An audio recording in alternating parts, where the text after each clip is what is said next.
Hi అండి, ఈరోజు 2 varieties చేసుకుందామా. ఆలూ ఫ్రై, మామిడికాయ రసం చేసుకుందామా. మరి ఆలు పైన చెక్కు తీసేసి ఇప్పుడు ఆలూని తీసుకుని తురుముకోవాలి. ఇప్పుడు చూసారా నేను ఎలా తురిమానో అలా తురుముకోండి. బాండీ తీసుకుని పొయ్యి మీద పెట్టుకుని ఆయిల్ పోసుకోవాలి. పోసిన తర్వాత ఆలూని తురుముకున్నాం కదండి, దాంట్లో వాటర్ని పిండేసుకుని వాటర్ పారపోసుకోండి. ఇప్పుడు ఆయిల్ వేడెక్కింది, నేను హైలోనే పెట్టాను.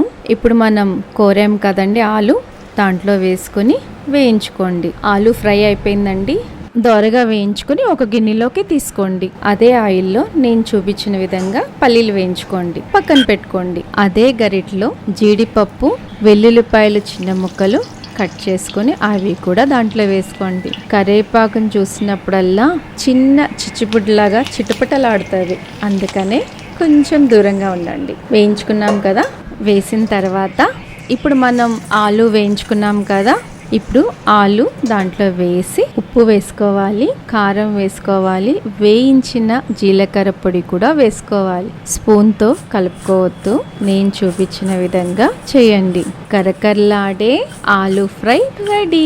చాలా బాగుంటుంది, ఒకసారి మీరు కూడా ట్రై చేయండి. ఫ్రై అయిపోయింది కదా, ఇప్పుడు రసానికి వద్దామా.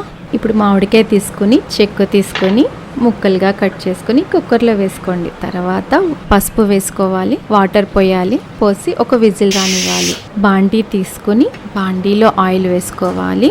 ఆవాలు, జీలకర్ర, ఇంతులు ఒక 2-3 వేసాను, ఎండుమిర్చి, కరివేపాకు చిటపట, ఇది గుర్తుపెట్టుకోండి. ఉల్లిపాయలు చక్రాలుగా కట్ చేశాను, మీరు ఎలా అయినా కట్ చేసుకోవచ్చు. మళ్ళీ ఏంటి, గరిటెతో అటు ఇటు తిప్పుకోండి, బ్రౌన్ కలర్ వచ్చేంత వరకు వేయించుకోండి. ఇప్పుడు మనం కుక్కర్లో ఉడికించుకున్నాం కదా మామిడికాయ జ్యూస్, అది దాంట్లో పోయాలి. పోసిన తర్వాత మిక్సీ జార్ తీసుకుని కందిపప్పు స్పూనున్నర వేసుకోండి, ధనియాలు 1 స్పూన్ వేసుకోవాలి, వెల్లుల్లిపాయ 1 రెబ్బ, జీలకర్ర 1/2 టీ స్పూన్, మిరియాలు 10 గ్రైండ్ చేసుకొని ఇప్పుడు మరుగుతున్న రసంలో 1 స్పూన్ వేసుకోవాలి. నేను చేత్తో వేసాను. ఉప్పు వేసుకోవాలి. ఇప్పుడు క్లైమాక్స్కి వచ్చాం, ఏంటి అంటే కొత్తిమీర.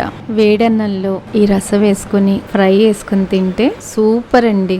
ఒకసారి మీరు కూడా ట్రై చేయండి. సబ్స్క్రైబ్ చేసుకున్న వాళ్ళకి, నా ఛానల్ చూసే వాళ్ళకి థ్యాంక్ యూ.